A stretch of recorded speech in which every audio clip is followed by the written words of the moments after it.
Hello,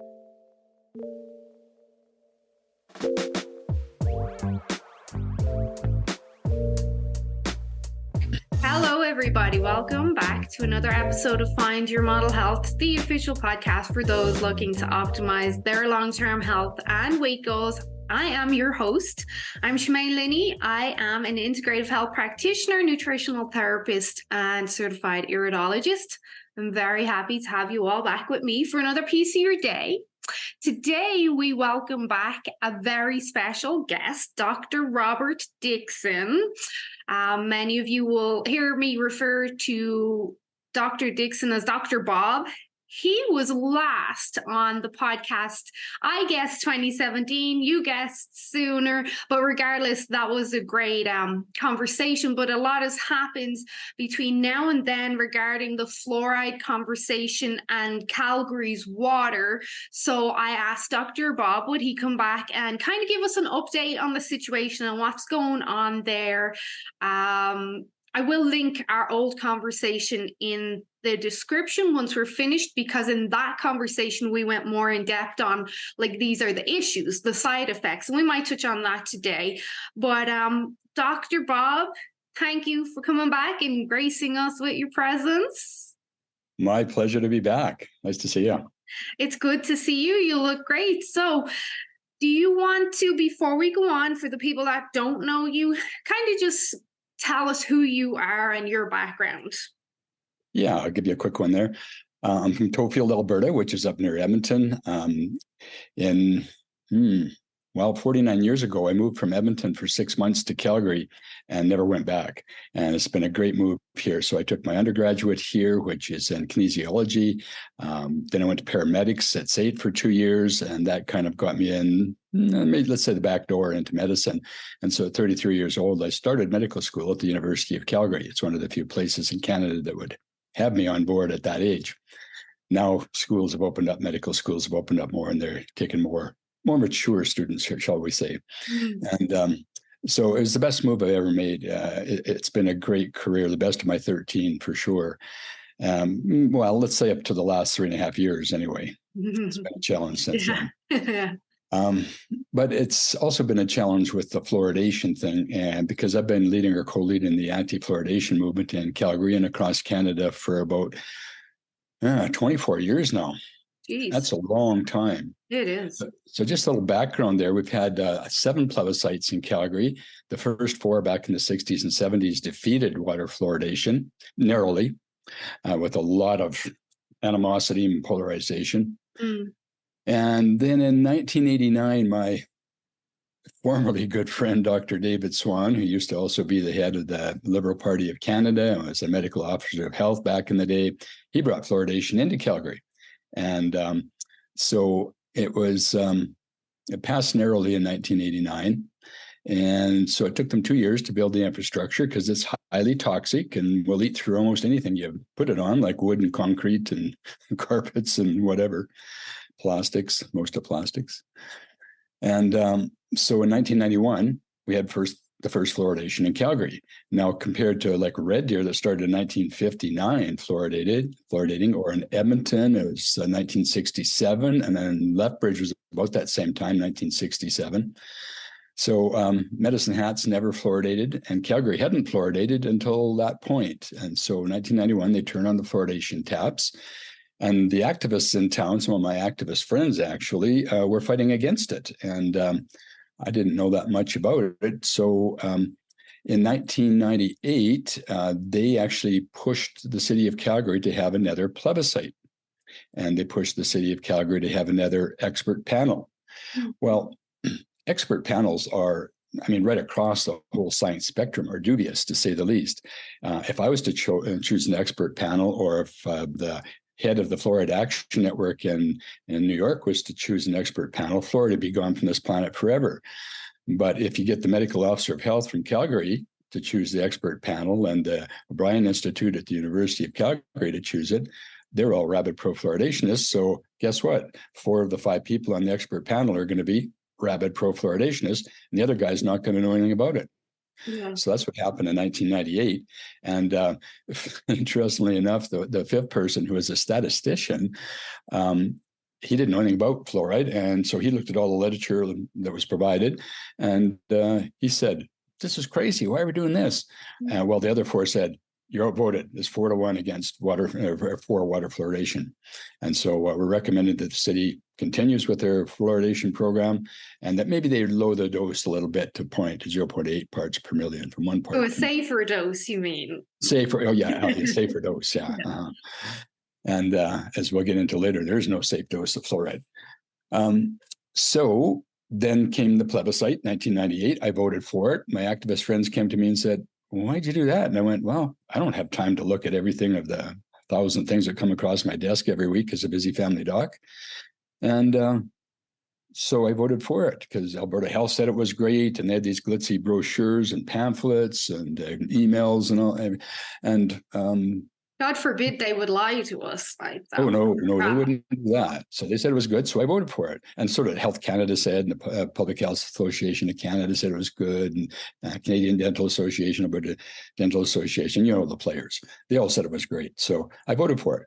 And so my activist friend said, well, maybe you should look at the literature. So I took that as a challenge, and I did. And my goodness, I said stronger word than that, actually. But after a couple of weeks, I went, man, I made a big mistake here. What am I going to do about it? So I looked around and no one seemed to be saying anything or doing anything about fluoride. So I went to my mentor at the University of Calgary Medical School, Dr. James Beck, who is a PhD in biophysics and an MD. He's one of the founders of the medical school, and he's one of my mentors throughout medical school. So I went to Jim and said, what do you know about water fluoridation? He says, water what? He didn't know anything about it. And even though we're fluoridated in Calgary. And I said, well, would you mind looking at the literature? And so he says, yeah, I'm glad to do it. I'm retired now. So he took a good look at the literature. This is a scientist. This is a doctor and a scientist. And again, a couple of weeks later, we met and he said, Dr. Bob, we got to do something about this. This is awful. This is, we're causing a lot of harm and it doesn't do any good. I said, well, yeah, I know that now. So what should we do? And then I said, well, Jim, why don't we team up and see if we can do something about this? And he said, sure, no problem. This should be done in 3 or 4 months with all the good science we have behind us. This was 1999. So fast forward, 12 years later, it took us to convince City Council to take it out without a plebiscite. They looked at the science and they based it on a few things, their decision not to fluoridate, but it was because there was some good science and a lot of doubt out there as to efficacy and safety. And also, they said, I'll have to paraphrase Brian Pincott, but he said something about as city councilors, we're not scientists, and we can't be expected to look at realms of science on both sides on every issue. But he says, what we're good at is looking at things, are they ethical and moral? And are they good for our citizens? And he said, on that basis, we can definitely make a decision that water fluoridation is not a good thing for the citizens of Calgary. What year was that he said that in? That would be 2010. And then the vote came early 2011. And we actually won that vote 10-3 in City Council. And Naheed Nenshi was gone out of town. He would have voted for it. And then Brian Pincott was the fellow that said that statement, was out of town too, and he would have voted with us. So there would have been, instead of 10-3, it would have been 11-4 if the whole council would have been there. But that's a pretty overwhelming vote in councils that are kind of themselves polarized and having a struggle looking at a lot of issues and often pass things 8-7 or 9-6. We went at 10-3. Yeah, that's a big difference. So they turned off the tap. May of 2011. And we have not had water fluoridation in Calgary since then, and we still don't. Despite in 2019, we had a big we had the full day down at City Hall. And I brought in experts from different parts of the United States and Canada. And we were just railroaded through that. The pro fluoridationists controlled that entire day. It was at 9 to 9. So it's a 12-hour day at City Council. And they controlled the whole thing from start to finish. And so at the end of that, City Council said, well, we're not going to vote on it right now. But what we'll do is we'll strike a committee and they'll have a look at it and see if we should maybe have a plebiscite about it. And that's what they decided. They decided to have a plebiscite in October 18th of 2021. So just over 2 years ago, we had the plebiscite along with our last civic election. I think you folks in Airdrie elected a city council at the same time. I think so. Yeah. I can't vote because I'm only a resident, but So we campaigned really hard and well, and we hired a social media company from the US. We delivered this brochure to 410,000 Calgary homes, and it's got good science on the back. So you notice it's got one of the top dentists in Canada right here. I better not show them too quickly, because the day after we delivered this to 410,000 Calgary homes, the Alberta Dental Association came to Dr. Craig, we'll call him. It's not his last name. And they said, you either get taken off this and get dissociated with Safe Water Calgary off their website. Our website is www.safewatercalgary.com.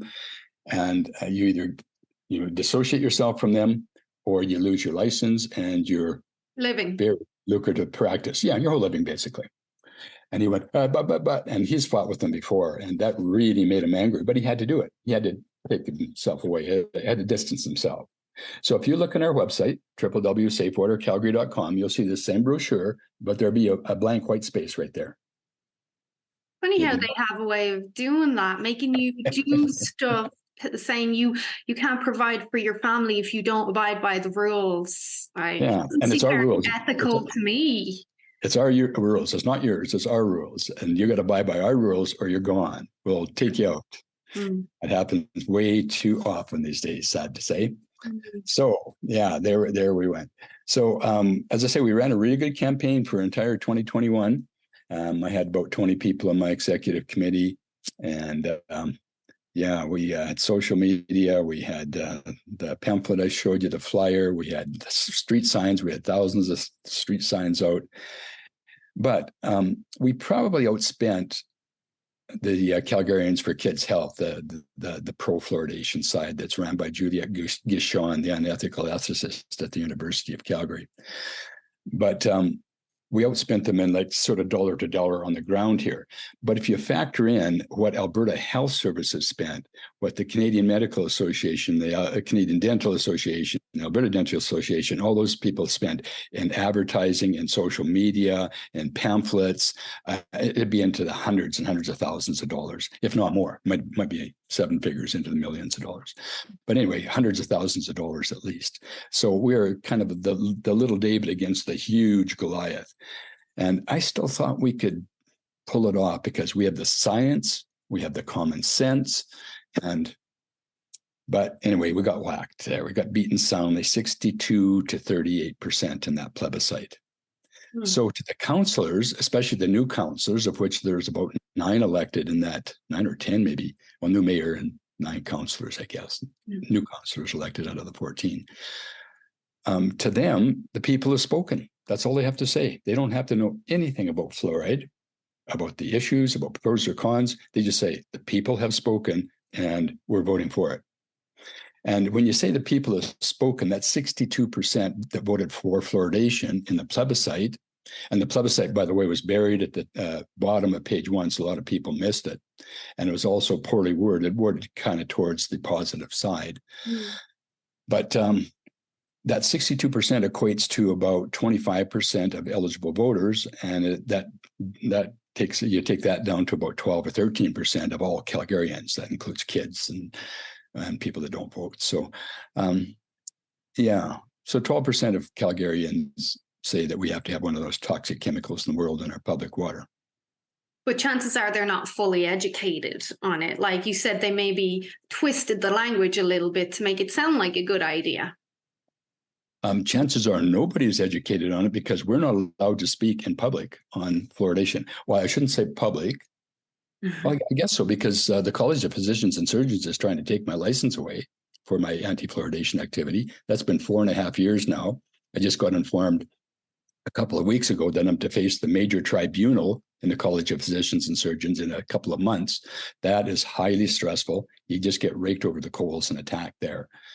So I'm not really looking forward to that one, but at least after 4.5, or it's going on to 5 years, actually, it'll be 5 years in January. And I'm not looking forward to that at all. Well, our But prayers will be with you on that one, and hopefully we can gather some more support through this conversation now. yeah, that would be nice. And we can touch on that at the end, who we can actually send to and talk to. So what are the next steps? Is it the intention in June of 24, I think I read, is that's when they intend to bring the fluoride back in? Yes, it was supposed to be in. So they passed right away, as soon as we lost that vote, the plebiscite. The very first issue they dealt with with the new city council on November 15th of 2021 was the fluoridation issue, because that was pushed by the pro-fluoridationists. They didn't want us to get any more of these neurotoxicity studies in front of them. They didn't want us to have any traction at all. They just pushed it in and pushed the new councillors to vote for it. So in November of 2021, they passed a motion saying that, yes, we're going to fluoridate again. We lost that vote 13-2.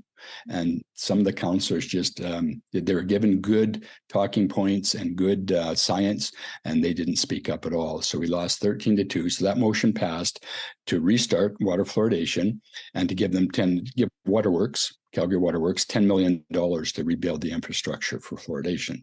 So that's a lot of money, but they said that's in our slush fund. It's not going to raise taxes at all. And so off they went. And then they didn't want to hear anything more about it ever again. So fluoridation is still in the water. They projected the start date to be from that November of 2021 vote. They projected it to be probably in spring of 2023. Well, that's long past. And then they said fall of 2023. Well, that's gone by, or that's where we're at now. And then they said April, as you mentioned, of 2024. But I talked with the head of Waterworks not too long ago, and he alluded that it will probably be November of 2024. And guess what? They give him an extra $18 million in July to rebuild the infrastructure. So not 10 million, but 10 plus 18 to make $28 million of taxpayers' money to put a toxin in our water. Wow, I said. So not only is it taking more time, it's more than double the amount of the money they intended. It's triple the amount of money, and I'm betting it won't even be in by November. There'll still be another delay or two, and I bet it'll be more than $28 million as the final tab too. Well, there's kind of a silver lining to that. That gives us more time to potentially fight back and also stack conditions in our favor. Yeah, that's the only silver lining. You're right. So that's where we are right now. And that extra $18 million in July kind of fired me up again. And even though that none of the counselors, well, I should say none, we had a meeting with Dan McLean, what's today, Wednesday, last Thursday, had a meeting with the Ward 1 staff. That's Sonia Sharp and her staff. That's my counselor. Met with them a week ago yesterday. Anyway, but they just don't want to hear about it. They just go, oh, that's just old news. And if you want to do anything about water fluoridation, wait till the 2025 election and vote us out. Essentially, Dan McLean, though, he professed some interest and he gave us some ideas like, water is a sacred thing for the Indigenous people. Why not gather some Indigenous folks around you and go from that angle that water is sacred and you're putting a poison, a toxin in our water. I know I've talked to Chief Lee Crowchild from Sutina, and he's not in favor of water fluoridation at all. So, so that might be an angle we can take. The other one we tried to take early on was that, if you're going to put a known neurotoxin, a known brain damager in the city water, why don't you at least tell pregnant women not to drink it, and not to, if they're going to bottle feed their kids, not to make the formula with fluoridated water, because those are the studies right out of Canada. So we've had 5 or 6 studies over the last 6 years from Canada, from the Element and the MIRAC cohorts of thousands of families and kids across Canada. And they pulled the data out of that. And it's between a 3 and 15 point IQ loss in kids from neurotoxicity, brain damage. I mean, that is just unfathomable to me, how you could actually think of putting that in the water and then at uncontrolled dose and dosage. Drink as much as you want, take as much as you want, folks. Even though that little tube of toothpaste that, I have one in my bag if you want, but right on the back of it is the warning that if your child takes their toothbrush, puts that little bit of toothpaste on it, and if they swallow that or more, take them immediately to the hospital, to emergency, or phone poison control center. But guess how much fluoride is in that little bit of toothpaste there? It's pretty concentrated, but it's the same amount that's in 1 glass of fluoridated water. So that amount, you take them to poison control center or the emergency. This amount, drink 10, 20 a day. It doesn't matter. It's way over your high limit, your toxic dose, but we're not going to worry about that. This is still non-fluoridated. This is a real concern, not just with the brain health aspect and the physical side, but the mental health issues are going through the roof right now. Like, it's crazy. And for people to think that this is not playing a part, it's very naive. Well, it's not playing a part in Calgary because it's not on the water right now, but it is in some places for sure. And like the United States is 73% fluoridated. So does that have an effect on the overall well-being and thought processes of Americans?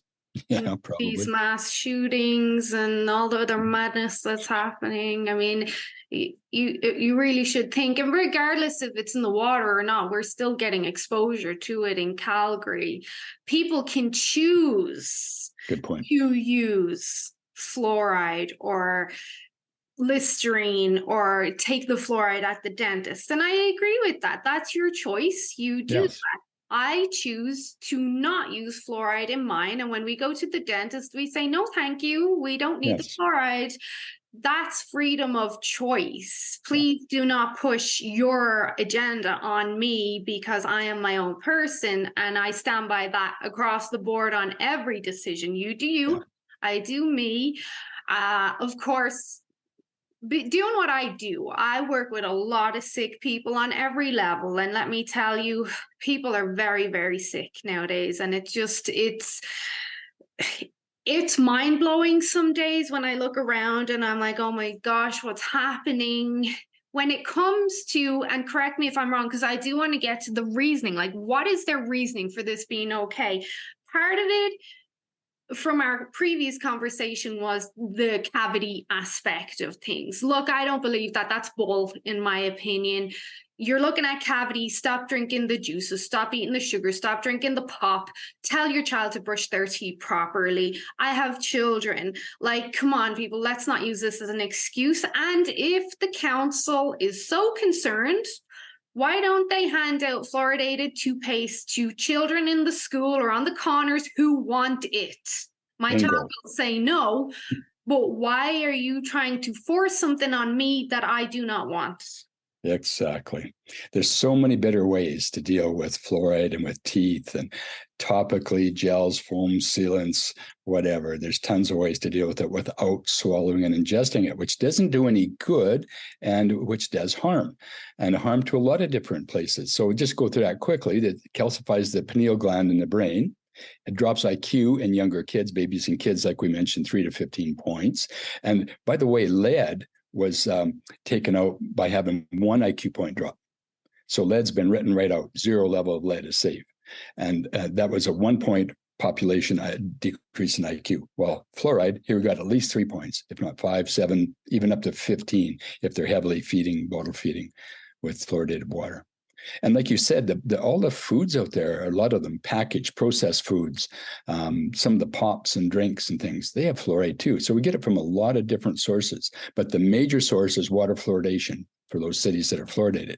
And that's why they're going to have more problems than we have here until we start fluoridating again, if we do.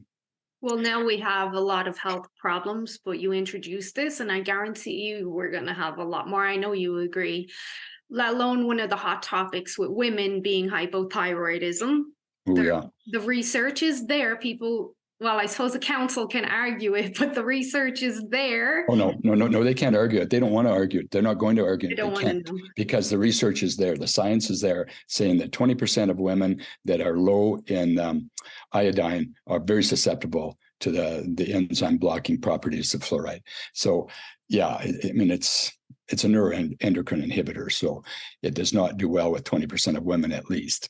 So, okay, we started at the brain, pineal gland, IQ, thyroid gland. It's not very good for kidneys. Anybody that has any kidney disease at all should not be anywhere near fluoride. Bones, it makes bones thicker, but more fragile and easier to break.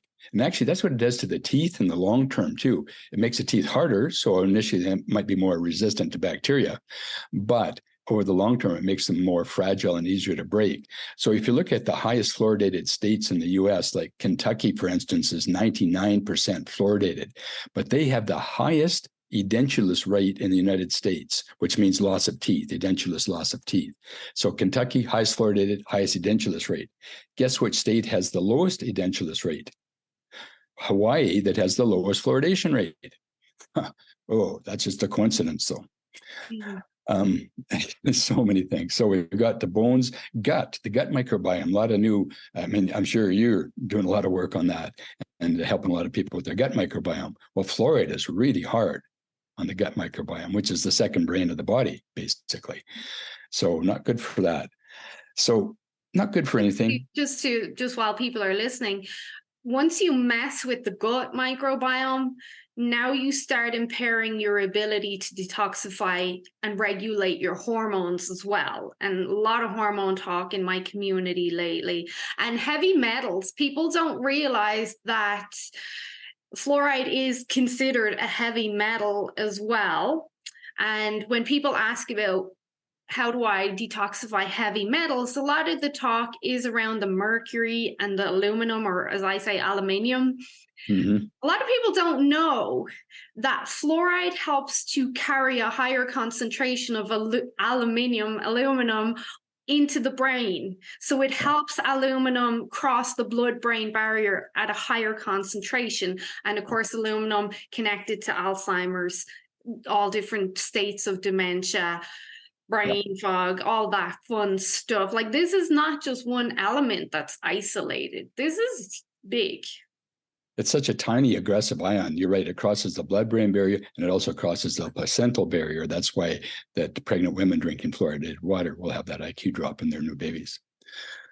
So yeah, it's and the other thing is, it's not necessary for a single body function. It's not a vitamin. It's not a nutrient, and it's nothing that's good for you. But it is a medicine. It's been proved in the federal courts, confirmed under oath here recently in the United States federal court, that fluoride is a medication, but it's not approved as medication for water anywhere in the US or Canada, or Australia, or New Zealand, anywhere that fluoridates. It is not approved as medication. So we're actually dumping a toxic element into our city water. And even that the toxic element is not improved for putting in public water. It doesn't have the approvals for that. So we're putting an unapproved toxic substance in our public waters, and it's a medicine. We're using it to treat dental caries. So just back to the reasoning, like, what is the reasoning? What are they saying the pros are? Is it just the Children's Health Alliance? Well, not Robert Kennedy's, but no. I mean, who is saying this is a good idea and why? Kennedy's strongly against fluoridation, by the way, Robert Kennedy. So it's the bigs that have been doing everything for the last few decades. It's big pharma, it's big chemical. So it's all the major corporations like Pfizer, Johnson & Johnson, Colgate. They make over $20 billion a year on fluoride products. So that's their toothpaste, their gels, rinses, foams, all those sorts of things. So they don't have a direct connection to water fluoridation, except that if water fluoridation goes down, their profits, fluoride is going to get a bad name right across the board, and their profits and sales are going to go way down too. So they realize that. So they fund almost all of the dental schools in the United States, and they fund almost all the research on fluoride in the United States. And guess what? If you're paid as a medical researcher to by a specific interest, your study's probably going to come out in their favor. And if it doesn't get published, or it gets buried, or it doesn't get talked about. So yeah, the bigs are controlling all the information, the studies, the data. It's not ethical at all. So they say, well, it helps the poor kids. They tug on the heartstrings. It's good for the poor kids because the poor kids have these mouths full of rotten teeth. Well, it's mostly baby bottle decay. So it's the upper teeth, not the lower teeth. If you look at the pictures that they show, and if just the upper teeth are rotting, it's not to do with lack of fluoridation or anything else. It's to do with their bad diets and having juices and other sugary drinks in there, sometimes even Coca-Cola in their baby bottles. So it's poor dental care, lack of dental care, poor diet, all those things. And they say, well, it helps the poor kids by decreasing their cavities by 25%. Well, that's the best study that they've ever done. And that 25% comes out to half a cavity a lifetime. And was that study only done on poor kids, the kids that already had the propensity for cavities? No, that was done across the board in the States. There was hundreds of thousands of kids in that study, that major one that came out that quotes the 25%. But so they advertise it as 25% decrease in cavities, which, that's significant, really. If you talk about 25% of anything, that's a fairly large amount. But when you roll it out, it equates to 1/2 to 1 cavity a lifetime. So we're going to toxify kids' brains. We're going to whack their thyroids. We're going to affect we didn't even talk about the heart, but it does affect the cardiovascular system, affect their kidneys, their bones, every cell, every organ, every system in the body, to save half a cavity a lifetime. Wow.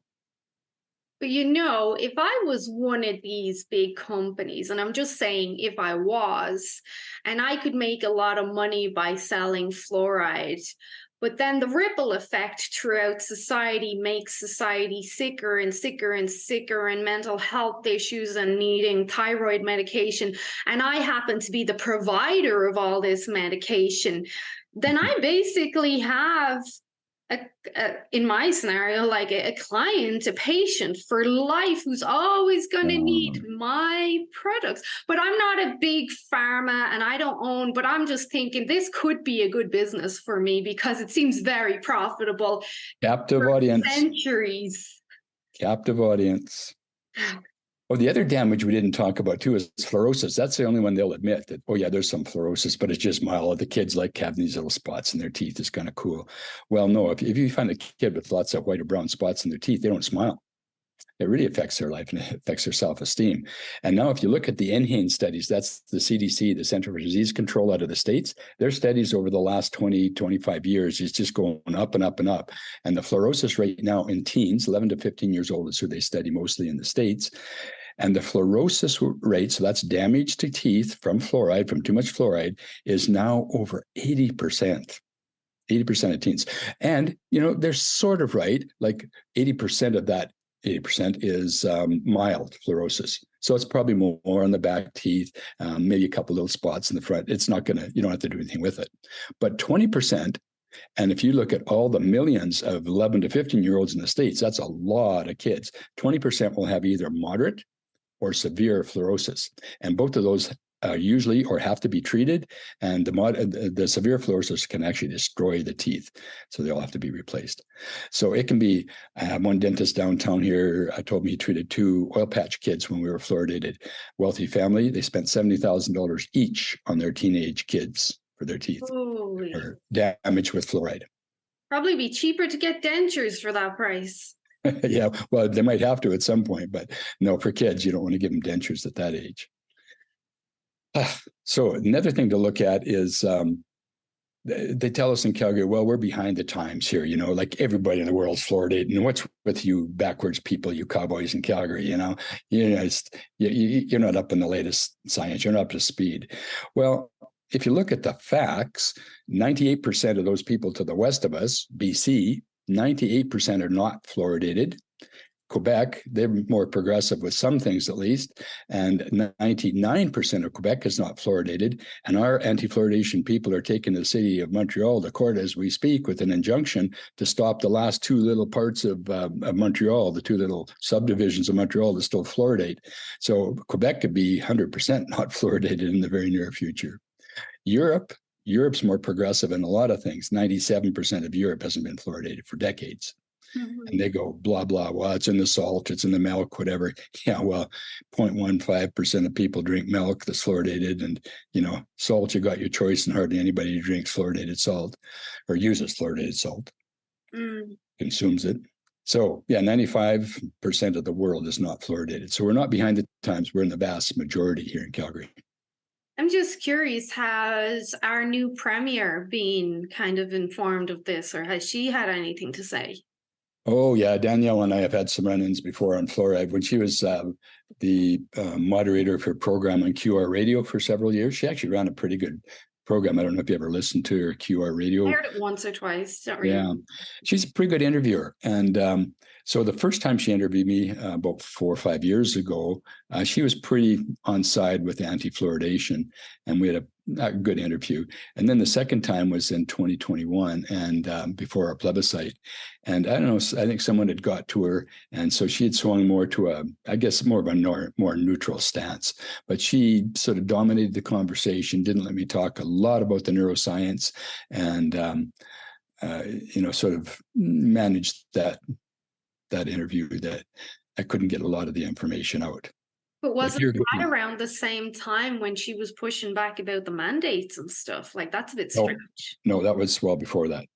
That was when she had still sworn never to put her foot in the medical or in political arena ever. She swore that in 2015 when she crossed the floor and lost her seat in Parliament. And she said, never again, never going to run for office again. And her husband said, well, that's good, because if you do, I'll divorce you. And now they're both back in it full time. But, some people criticize her for that. Oh, you can't trust her, whatever. I actually think that's a big thing, because for a public servant to admit that they're wrong is one of the hardest things on the planet. And she admitted she was wrong. She apologized to the people for what she did, and the people that were mostly affected in her own parties. And she turned it around, and she's grown up a lot and matured. And I'm actually in favor of quite a few of the things that she's doing now. Maybe you should have another conversation with her. Yeah. So medical freedoms. I was at the UCP AGM a weekend or two ago, and it was very interesting. And not all the policies I agree with, and that's one of the reasons why I was there, to speak up against the things I don't agree with, but also to push for the things that I do agree with. And so there's medical freedoms in there. There was also putting Alberta Health Services and the College of Physicians and Surgeons back in their lane and their track, so they're not pursuing people like me or other people that speak out about things like the viruses or the narratives or anything that's out there. So there's several really good policies, really strong policies in there. It doesn't mean it's going to be law. Was there a high percentage in your company at the conference that were on your side or would agree with you with medical freedom? Do we have some hope there? Medical freedoms, freedom for doctors to speak out and to not be harassed by the College of Physicians and Surgeons or about our health services. There's 3,800 people there, and I think 3,795 put up their yes cards for that one. It might have been 2 or 3 people in the back there that said no. Overwhelming. I stood up for 30 seconds and gave my little piece, and I think I got the loudest cheer of any policy speaker there. It was very interesting. So the party, the AGM, was totally in favor of medical freedoms, personal freedoms, doctors' freedoms. It was very progressive. So those are policies. Those are just policy recommendations, and so we shall see what happens if those ever make it to the floor in the legislature. Oh, hopefully. Well, yeah.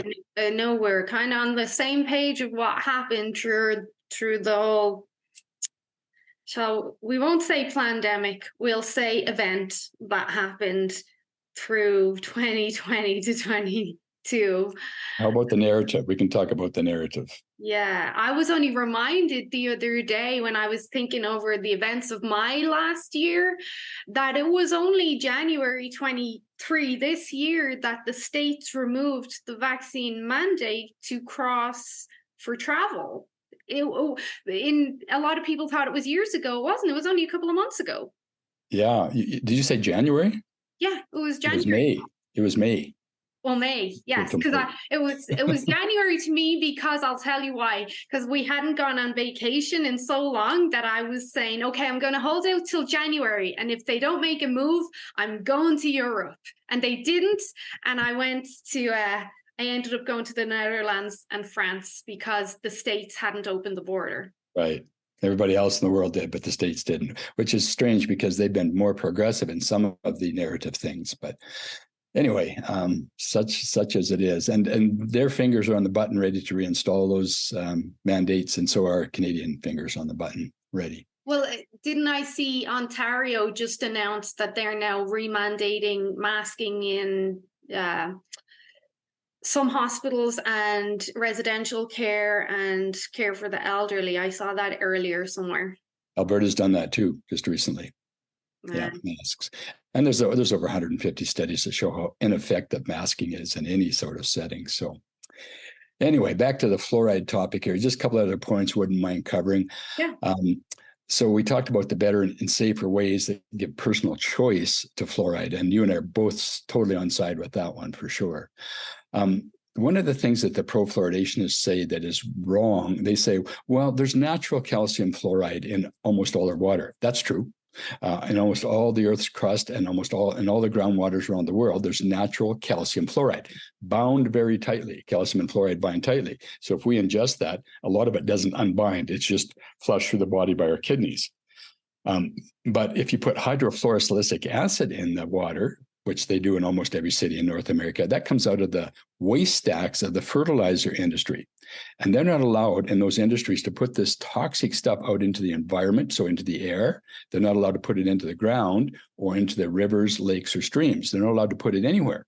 So what did they do? They went, what if we convince people it's good for kids' teeth and then could put it in public water and dispose of it that way, and they'd actually pay us for it instead of us having to pay to dispose of it. So big end around there by industry. But natural calcium fluoride is still toxic. So in our Bow River here in Calgary, on the north side where I live, we have 0.2 parts per million. And in the Elbow system on the south side, they have 0.3 parts, give or take, 0.3 parts per million of calcium fluoride. So the pro-fluoridationists say, oh, we're just topping that up to 0. It used to be 1.2, and then it was 1.0, and then it was 0.8 parts per million. Now it's 0.7 parts per million. So we're just topping up the natural calcium fluoride. Well, if you got a poison in there or toxin, you don't necessarily have to top it up. As a matter of fact, you shouldn't be. So fluoride has been rated or graded now and proven to be as toxic as arsenic, as lead, and as fluoride. They're all the same toxicity level. So do we want to put lead or arsenic back in our water? No, because it's proven to be neurotoxic and damaging to the body. Do we want to put fluoride in that's equivalent to lead and arsenic and toxicity? No. Why would we do that? And the one thing we haven't touched on is dose and dosage. I mentioned it briefly earlier, but so say you're about half my size. So if you drink 10 glasses of water and I drink one, you're getting 10 times the dose as I am, right? Because I'm smaller, yeah. No, and just because you're drinking 10 glasses of water. So that's the dose. The dose of, you got this certain amount, in this glass of water, you got a certain amount of fluoride. And if I drink one glass, I'm getting that much. If you drink 10 glasses, you're getting 10 times that. So if you're drinking 10, I'm drinking one, you're getting 10 times the dose. But you're half the weight of me. So dosage is amount of milligrams of the drug that you're consuming per kilogram of body weight. So you're getting, again, twice as amount. So you're getting actually 20 times the dosage of fluoride that I would be getting because you're half the weight. Does that make sense? Yeah, because I'm getting a higher concentration because I'm smaller. But then if you add in people that have liver issues, kidney issues, hypothyroidism, poor circulation, obesity, where we store fluoride and heavy metals in fat cells, that then increases the concentration even more. That's correct. And guess who's damaged the most by the harms of fluoridation? Babies, children, the disadvantaged, the poor, people of color. People of color are damaged more by toxins in their system. So you're trying to help the poor and not by putting a poison in the water, that's for sure. Yeah. And just because I know people are going to be very interested, this has been awesome so far. I just want to elaborate. We've specifically said putting fluoride in your water. How many people are giving their animals tap water? How many people water their garden with their water? How many people are growing their own vegetables now and they're watering their own garden with tap water? Now, not only do you have the elemental fluoride in the soil naturally, now you're adding this chemically altered, hybridized fluoride into your grass that your baby's playing in, into your vegetables that you're growing because you want to be self-sustainable. The water barrel, the rain barrel, this is going into the rivers. This is going everywhere. This is not just in our water as we think of in our bottle or our glass. This is everywhere. It's ubiquitous. Yeah, and I just want to drive that home because there's a huge trend now towards self-sustainability and growing your own food and getting back into Mother Nature and grounding and all of that. You will not be able to avoid this. If they put it in the water, even if you go out and you buy reverse osmosis, you will not be able to avoid this. That's true. You'll avoid a lot of it, though. You'll avoid enough to stay healthy, most likely. But there's 2 points that come out of your statement there. One is that, yes, it's ubiquitous and we get it from a lot of different sources. But the other one is that about 95 to 99% of water is not consumed. So say if you had a good drug, like it was going to make everybody slim and healthy and no heart problems and whatever. And so you put it in the water. Well, you're still not controlling the dose or dosage. And about 95 to 99% of it's flushed down the drain, down the toilet, washing cars, used by industry. So it's just a very poor mechanism for delivering anything.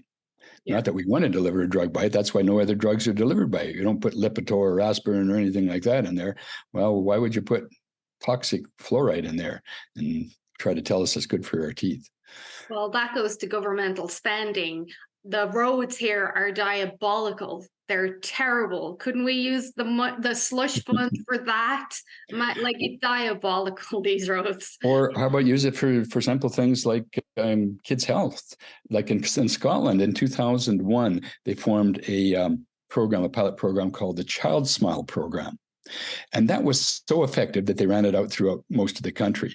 And what they do is they start with 3-year-old kids. So that'd be in daycare or in preschool. And they just start teaching them about their mouth and about their teeth and about teeth health and how to put a little bit of toothpaste on and just rub it and then spit it out. But then they take it beyond the teeth. They take it to the whole oral system, and then they take it to the whole body. And so they teach people about a proper diet, as you mentioned, and vitamins and minerals, the importance of vitamin D and all those sorts of things. And these kids grow up so much healthier, not just their teeth better, but so much healthier. And then they take that home to their parents, and so their parents become healthier. So the program was a huge success. And to get it running, it cost a few dollars initially, but once it got up and running, very cost effective. And of course, down the road, which is long past any of the lifetime of politicians, 4 years or whatever they're in, down the road, you're saving huge amounts of dollars through public health. Yeah. It is a good idea. Whether or not we implement it is another question. Well, that's what we could use that $28 million for. I mean, we could put it directly into, like you said, buying toothpaste and having a little bit of dental care for the poor.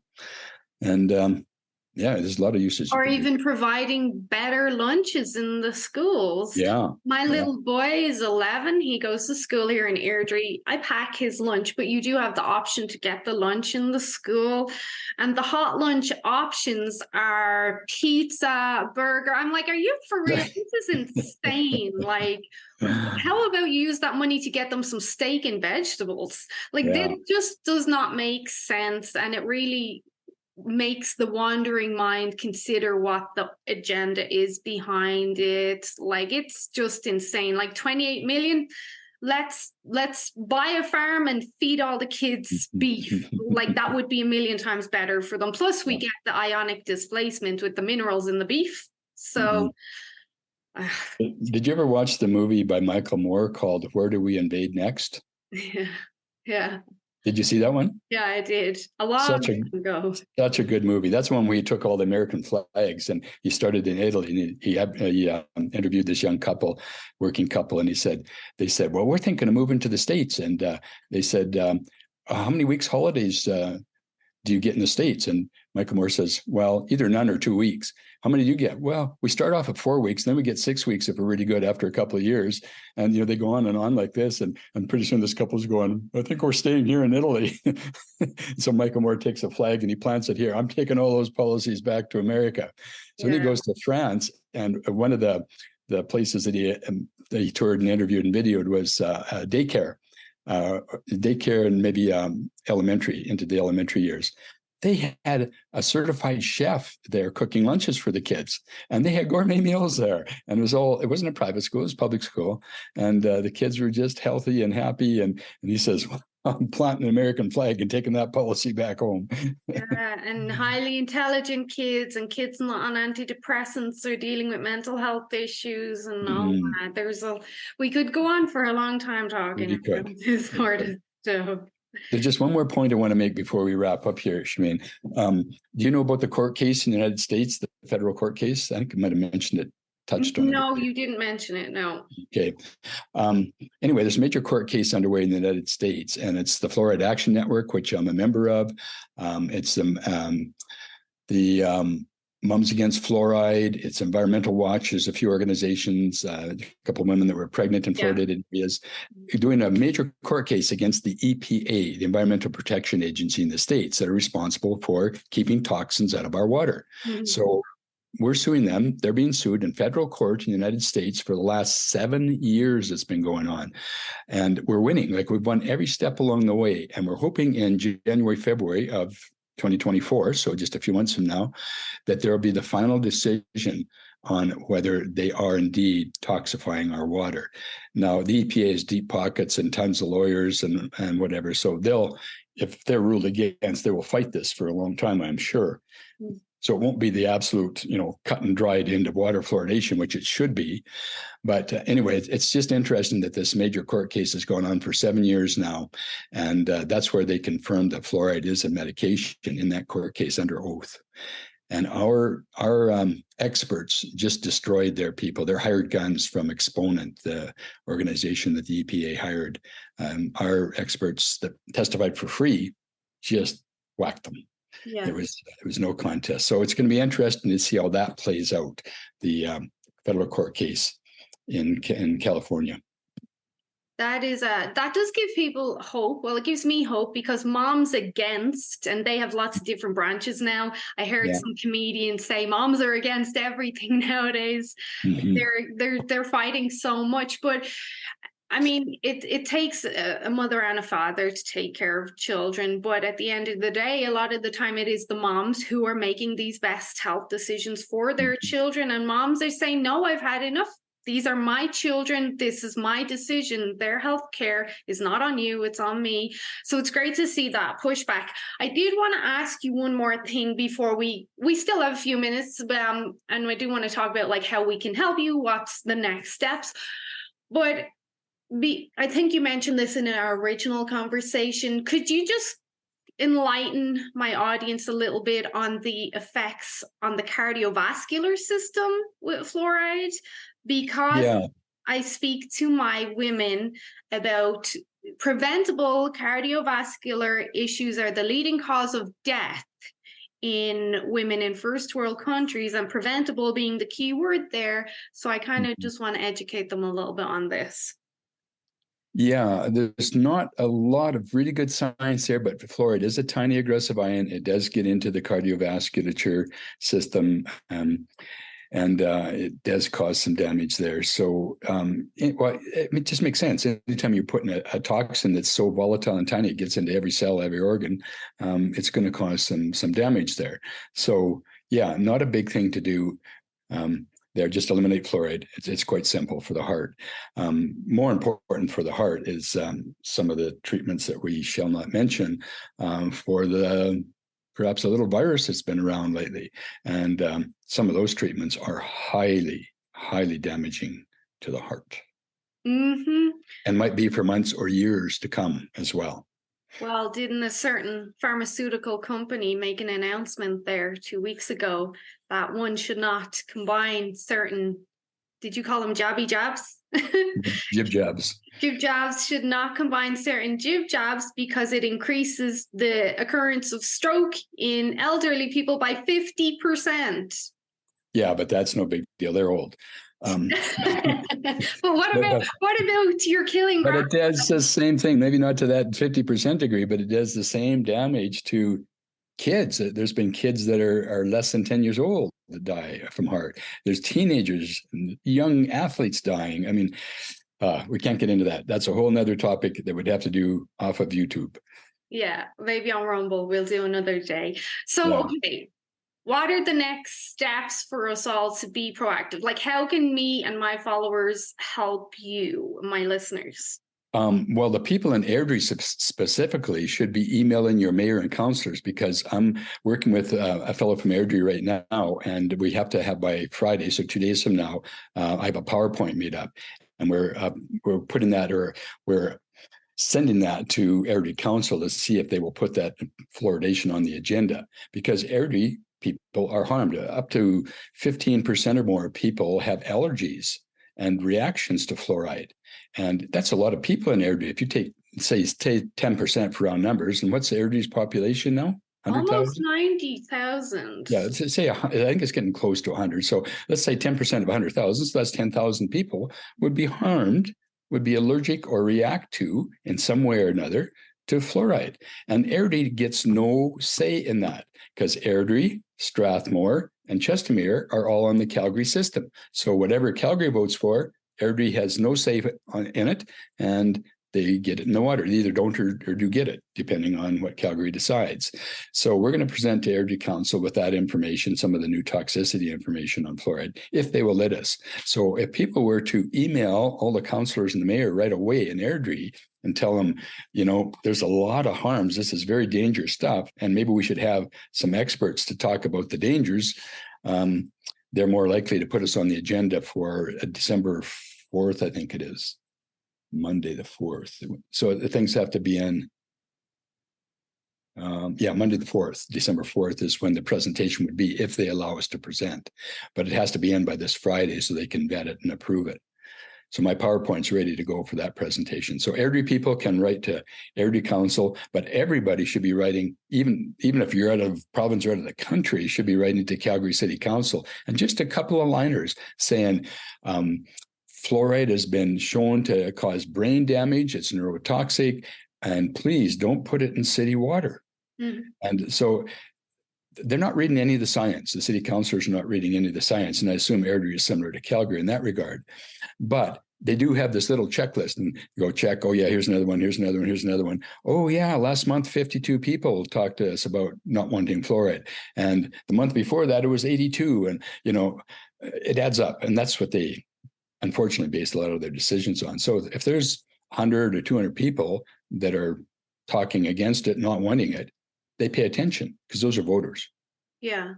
So for people looking to reach out to Airdrie's council, you can go to the Airdrie City website, and that should have a list of all the contact details there.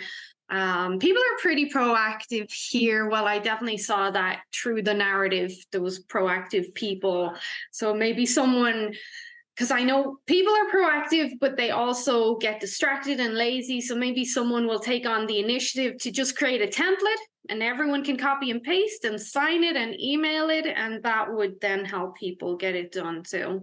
But you really don't need a template. You just need the address is all you need. And just your own words is more effective. I've studied this. I've looked at it. I don't want poisons in our water. Yeah. So, if you go on our Safe Water Calgary website, we have a lot of the information on there too, and usually the addresses for the city councillors there. But with City of Calgary, all you have to do is just look on their website, click on the city clerk, and there's a little information box there, and so you can send your message, whatever you want, to the city clerk, and just ask them to distribute it to the mayor and all 14 councillors. So you don't even have to do every separate one. When I do a mail out, like there's a 2-minute video from a great American dentist last week. And so I sent that to each counselor individually, so I say, hi, Sonia, or hi, Gian, or whatever. And hope you're doing well. Here's this powerful 2-minute video. So I send it directly to them, to each one of the 14 councillors, directly to the mayor, and always CC it to the city clerk as well. And do you attach a read report, let you know when they've actually read it? No, probably should. You should see. So is Cochrane also included on the Calgary water system? Cochrane? Yeah. No, they've never been fluoridated. They've been fairly progressive over their years and have never been fluoridated. So do they have their own detached water setup there? Yeah, they have their own system, unlike Airdrie and Strathmore and Chestermere. That's interesting because Cochrane is pretty close to Calgary. It's closer almost than Airdrie is. Yeah. Same proximity really, but no, they've not done it. Huh. And same with Okotoks. We've helped Okotoks fight, and they fought off the pro-fluoridationists down there with our assistance, and so they're not fluoridated as well. But they're trying to push into all those places, like Vancouver a couple of years ago, just after we lost the fluoridation vote in the plebiscite. Vancouver came out with this big article in CBC, and the headline was, "Vancouver's kids' teeth are falling out of their heads, says dentist." Okay, we kind of looked at that and went, that's funny, because 98% unfluoridated Vancouver's teeth are better in kids than Toronto's, which are 71% fluoridated. So, that didn't make sense. So we looked into it, and that was a quote from a dentist in 1975 that made that quote, "Vancouver's kids' teeth are falling out of their heads." Well, they weren't then and they aren't now. Well, clickbait and all that. The fear Yes, fear makes people do crazy things. So is there anything else you want to kind of finish up with, touch on, anything we should know? I will include all the links in the description, but also in my posts once I share this. Yeah, have people look at our website, safewatertocalgary.com. It's a really good website. There's lots of science on it. Just look at the 10 memes that we have rolling across the top every 5 seconds. Those memes are great. They're produced by one of our local people here in Calgary. She's very talented with artists and art things. And so these memes are great. Also, I'm the chair of Fluoride Free Canada, which is the same essential website, fluoridefreecanada.ca. Mm-hmm. We have a really good website there too. So we're just trying to keep an eye on things all across Canada and put out fires when we can. And so those are 2 really good websites. But if you want the most science, if you want to spend the next 2 years reading the science on fluoride, Fluoride Action Network, which is FAN out of New York, theirs is fluoridealert.org. Fluoride Alert, all one word. I have it here. Yeah. So FAN is a really good one. That has the most volume of pro and anti-fluoride information and science. So yeah, we've covered a lot of bases here. I think we've touched on most things. So I thank you for having me on. If people wanted to reach out to you directly, do you want that, or do you want people to contact me and I'll send them to you, or for what sort of thing? So if people wanted you to come speak, or I don't know, a lot of people listen to this podcast, so you never know. Mm-hmm. A mayor might call you up. Yeah, for personal conversations or whatever, it's a little hard because I'm swamped and flooded already with things.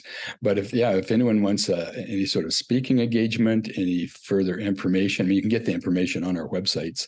But if there's something that I could do to help either Airdrie or Strathmore or Chestermere or another town in Alberta that's thinking of fluoridated, I'd be glad to talk to them. Sure.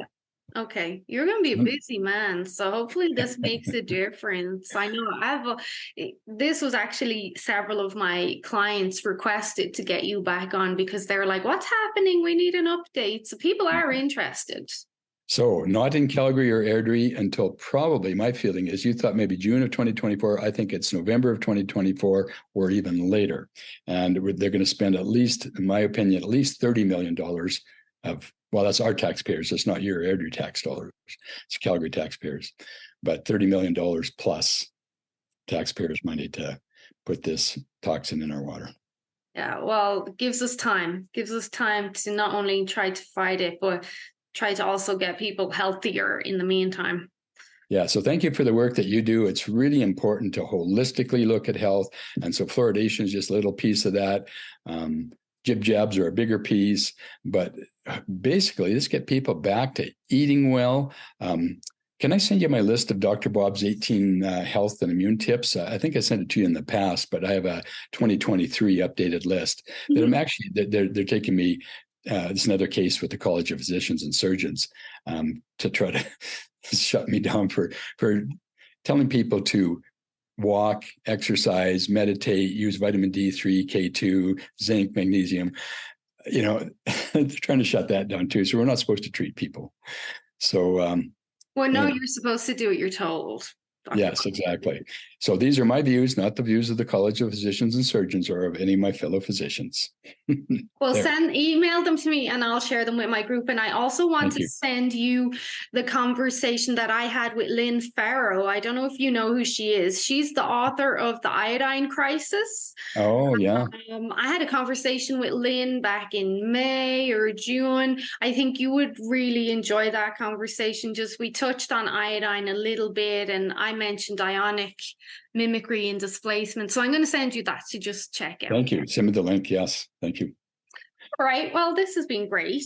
It's always a pleasure chatting with you. And thank you for putting this out into the world. And between you and me and all around us, we're going to make this a better world. We're going to be healthier and happier and live longer. As long as we have our voices and our freedom of thought, we can still make a difference. We still have a chance. Yeah. So Danielle Smith is going to stand up for that. If we stand up for her, she'll stand up for us for that. Hopefully. All right. Well, thank you, Dr. Bob. It's been a pleasure. Thanks for your time. Thanks, Shemaine.